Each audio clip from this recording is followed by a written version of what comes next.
First, Colts-Texans. As of right now, and I did this last night, so I'm going to check the updated lines as of this morning. We have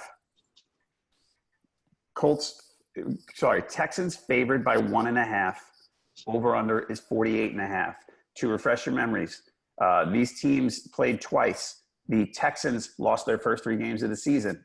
They came back with a win against the Colts to rebound at Indy, 37-34. In overtime, the Colts were trailing 27-10, came back, tied it, but the Texans won. In week 13, so now after the Texans started 0-3, they won 9 in a row. Then they hosted the Colts, and the Colts won. The Colts beat them 24-21.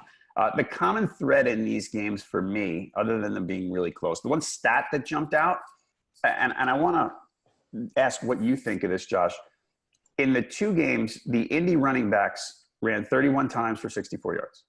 Like they literally, and the Colts, they're not a good running team generally. They have some good games. Mac has some good games. They run better with Ryan Kelly in the lineup, and he's going to be back this week. But the Colts they ran less than almost anybody in the league. Does it matter that they had trouble running against the Texans, who just generally have a good run defense? Yeah, I mean, it matters a little bit. You'd like to be kind of as multidimensional as you can get. It doesn't really seem to matter that much, though. I mean, you look at what have they won? 9 out of 10? I think something like that. So you look at these box scores, and you see kind of how they've rushed. And early on in that stretch, they rushed, against the Bills, they rushed for 220 yards. And next week against the Ravens, they rushed for 222. And since then, it's kind of fallen off a cliff. I mean, they're rushing for 81 yards against Jacksonville, 50 yards against Texans in week 14, 49 yards just 2 weeks ago against the Giants, and they still win. They only lost. They lost to Jacksonville, rushing for 41 yards, but that offense just was terrible that weekend. They scored 0 points against the Jags. So in the past 10, 11 weeks, it hasn't really mattered that much. They haven't been able to establish a running game, and they do have some games where they did establish it, and that was fine. But either way, it seems like it's okay. I think the way Andrew Luck's played this year has been really, really impressive. One of the more impressive stories of the league this year, just where he came from. So I'm kind of less worried about the running game than I normally would be. I'd rather like to see a team really be multidimensional and have that balance. But in Indianapolis' case, it hasn't really seemed to matter, for the last 10 or 11 weeks. All right. One other Indy note here. T.Y. Hilton, he's expected to play. He hasn't been practicing. He's been banged up for a few weeks. And Frank Reich actually said this week, if this was the middle of the season, we'd be sitting him down.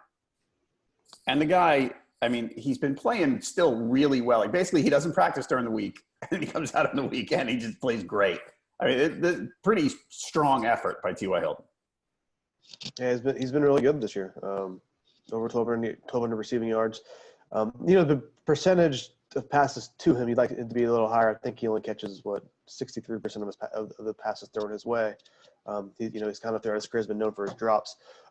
So yeah, you'd obviously like him to be healthy. But Luck has other weapons. I mean, he's got Eric Ebron, who's really, really come on strong this year. He's kind of one of the better, I guess, maybe the best comeback story for a tight end this year. Been really strong. I mean, they have their targets. Obviously, like I said, like to see Hilton at full strength, but I think he can still be effective even if he's not 100% healthy. And like I said, Luck has their targets. So I don't see that as a game breaker either way. All right, and just for some context on Hilton, he is. The ankle's been bugging him for a little while. The last 8 weeks, 7 games of the season, he had 4 games of over 100 yards. And, he didn't do much against Tennessee last week, but they didn't need him because they were up big. But, again, really just, kind of gutting it out there. And you really like to see that. Otherwise, in this game, some context. So the Texans have been 6-2 at home. Indy's 4-4 on the road, 5-3 against the spread. By the way, the Texans are 4-4 against the spread at home. We talked about Indy not running a lot. The Texans do like to run a lot. They're 4th in the league in rushing attempts. They try basically. As they're streak, that 9-game winning streak started, you could tell that they were trying to, basically they were taking the air out of the ball. You know, they were trying to, I don't know about ground and pound, but close to it. As they get into a rhythm, you know, a couple of games where they had to have high scoring games. Then you see a stretch of games. I'm starting looking at week 6 on attempts for Deshaun Watson, 25, 24, 20, 24, 24, 24. So they spent a lot of time in the middle of the season there. And, you know, there was games where, you know, they won some of them handily, but, you know, they tried to run a lot and not throw a ton. And then later in the season, things picked up a little bit. I mean, that Philly game was a shootout against the Jaguars this week. You know, that wasn't a shootout, but he still watched them through 35 times. You know, they've seemed like they're throwing the ball a little more later in the season, and the games haven't all been blowouts to cause that. You know, shootouts to cause that necessarily. And Watson's kind of, I mean, in my opinion, he's kind of stepped up. He's meeting the challenge and playing pretty well lately. Even though they've lost a couple of games down the stretch, he seems to be doing pretty well. Yeah, I mean, this, you know, because he's been injured in the past, there's always kind of that question mark surrounding him, and he's performed well this year. Over 4,000 yards passing, 26 touchdowns against 9 picks, so really pretty strong touchdown interception ratio. And he, like you said, he's got that threat on the ground, over 550 rushing yards this year. And you know, the running game isn't.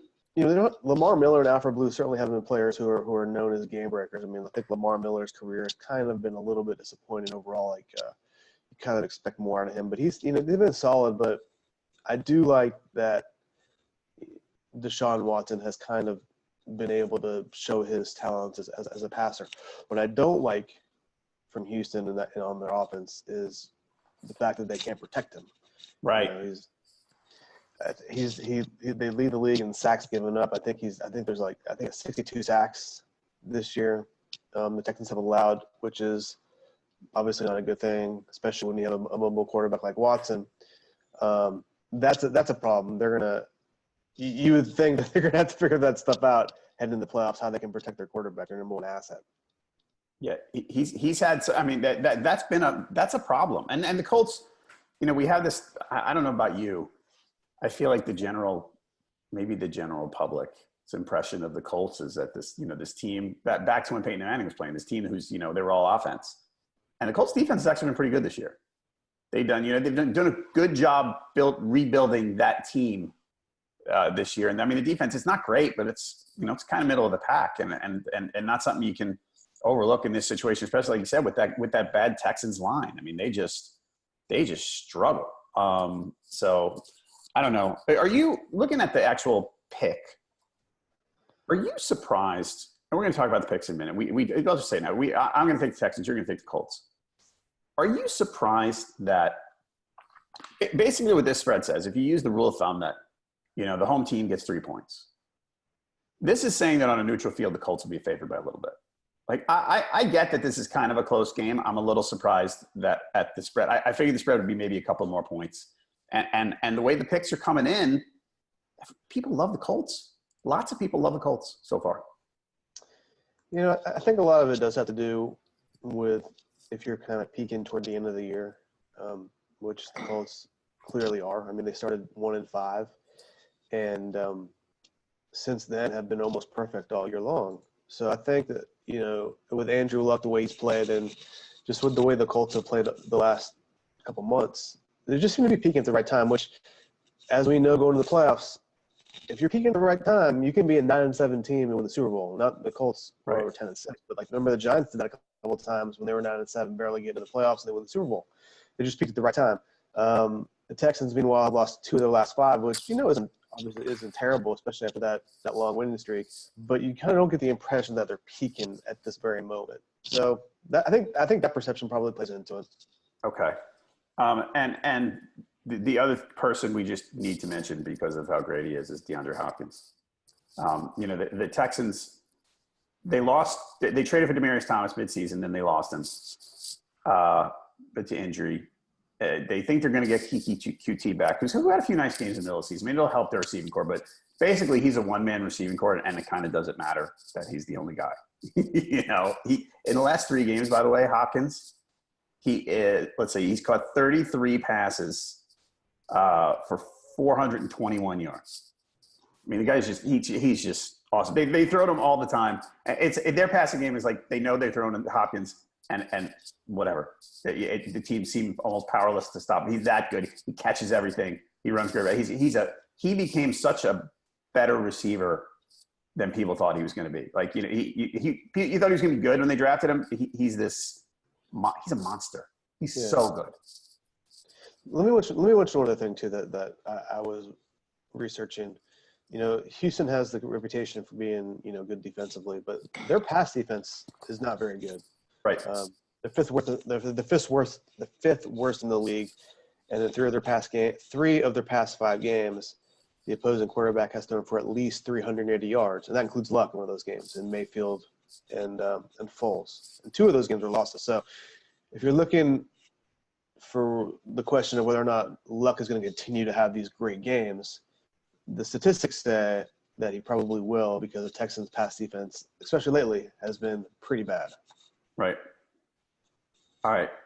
One other thing to note about this game, we talked about the running games, and the Colts actually, I mean, we talked about Houston's good run defense. The Colts actually, they've only allowed 3.9 yards a carry, which is 6th in the league. So they've been pretty good. I mean, it seems like I talked about the Texans wanting to take the air out of the ball a little bit in a lot of games when they went on their winning streak. In the 2 games against the Colts, Watson threw 80 passes.